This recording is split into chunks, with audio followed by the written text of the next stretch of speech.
Identity takes shape in so many interesting ways, and it can block your happiness. It can increase your success. It can do all kinds of things for you. And we're going to dive deeper into that today. Identity formation, part 2. Let's get into it.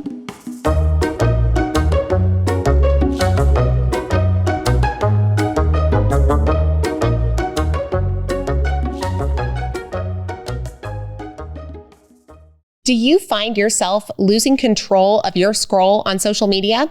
If you do, then you want to stay tuned to join the Simply Social Club with Kay and I. We've got an awesome challenge for you where you have the opportunity to detox from social media for 48 hours, 7 days, 14, or even 31 days right along Shyla and I. So go to kayandshy.com/simplysocial and find out a little bit more, and hopefully you'll take a pledge alongside us. We'll see you in 2023. See you in the club. You're enjoying this episode on Angel Fenix Productions Podcast Network. To explore a complete lineup of quality programs and media production services, head on over to angelphoenix.com or like our Facebook page at facebook.com/Angel Fenix Productions.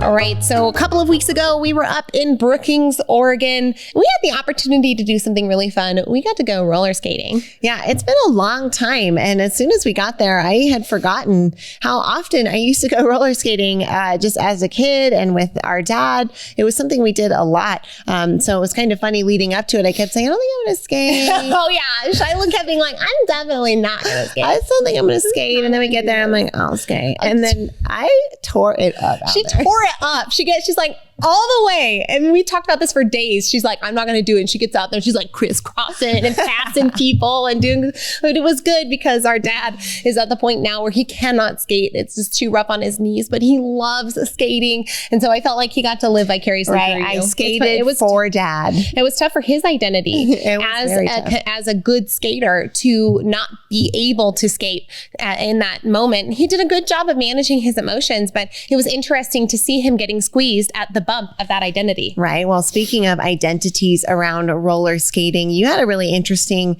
experience as well at the roller rink. How long had it been since you'd put on roller skates? Oh man, probably a decade or more. I don't think I've put on roller skates since I was a teenager, but roller skating is not something that I've ever necessarily been naturally good at. Physical coordination has never been my natural strong suit. Maybe this is just an identity piece that's coming forward. But I've been more of someone who excels when it comes to mental and verbal and spiritual exercises versus physical things. And so roller skating is not something that I've ever really been good at. But when I was younger, being bad at roller skating really stung. Like it hurt to get out there and be wobbly. And it took me an hour to even feel a modicum of confidence on the roller skating rink. And I felt like everybody was watching me and everybody was laughing at me and I just sucked at it. And oftentimes what would happen is we would have a class field trip to Roller Kingdom here in Reno, and I would get out and I would skate for 15 minutes. I would feel so ashamed at my terribleness that I would end up leaving the rink.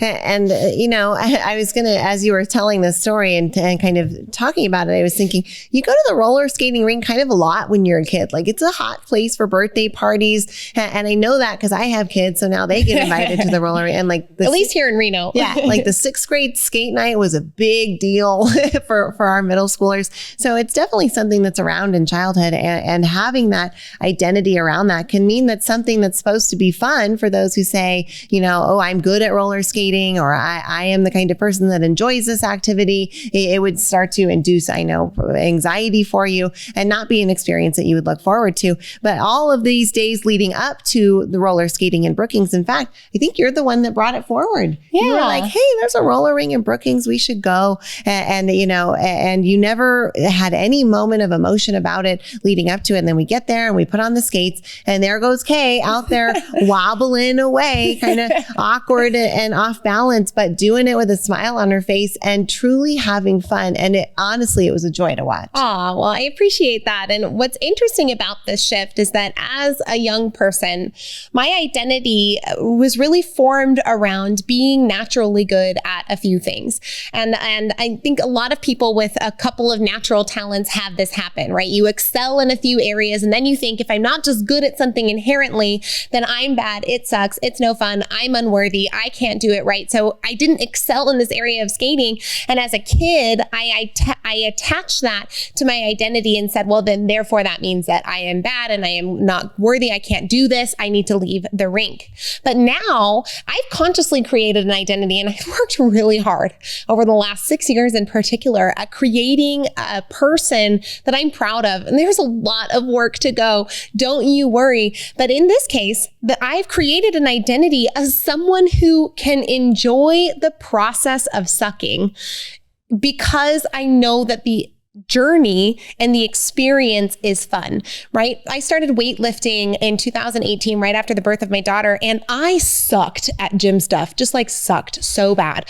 But I had fun being in the community and figuring it out and learning new things and being a part of it. And so it reinforced this identity set of someone who at least tries and enjoys the journey. And man, I tried and I enjoyed that 2 hours of skating that we did. And it was just absolutely a delight. And no, I never got better. I sucked just about the entire time. Well, I love that you brought that story and example forward. And it's helpful for, I think, for all of us to just process that we can install that new identity that says, I enjoy the process of learning. I am a person who likes to try new things, and allow that to be the narrative rather than I am embarrassed of my skating, or I am unworthy of being on the skate rink because I'm not good at it. So thank you for being vulnerable, for sharing your roller skating story. And we look forward to joining you on the final mini-sode here in the Identity Week on the Kay and Chai Show.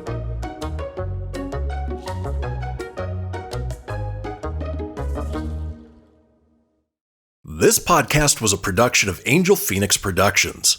Explore more episodes of this show or other great shows on the Angel Phoenix Podcast Network by visiting angelphoenix.com.